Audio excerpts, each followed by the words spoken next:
जय गुरुदेव. श्री स्वामी समर्थ.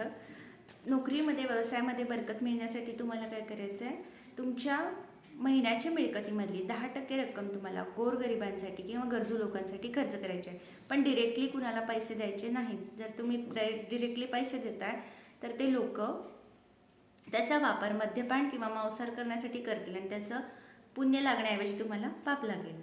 म्हणून तुम्हाला गोरगरिबांना खाऊ घालायचं आहे, एखाद्या अपंग लोकांना औषध वाटप करायचं आहे किंवा भुकेलेल्या प्राण्यांना, गाईंना चपाती, पालक, गूळ असं काही तुम्ही खायला घालू शकता.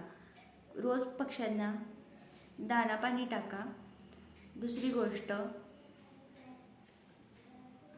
गरजू लहान मुलांना चॉकलेट वाटप किंवा शैक्षणिक साहित्य तुम्ही वाटू शकता. अशा प्रकारे तुमच्या येणाऱ्या मिळकतीमध्ये बरकत राहील. ओके, माहिती आवडल्यास व्हिडिओला लाईक करा, शेअर करा आणि सबस्क्राईब करा. थँक्यू. जय गुरुदेव.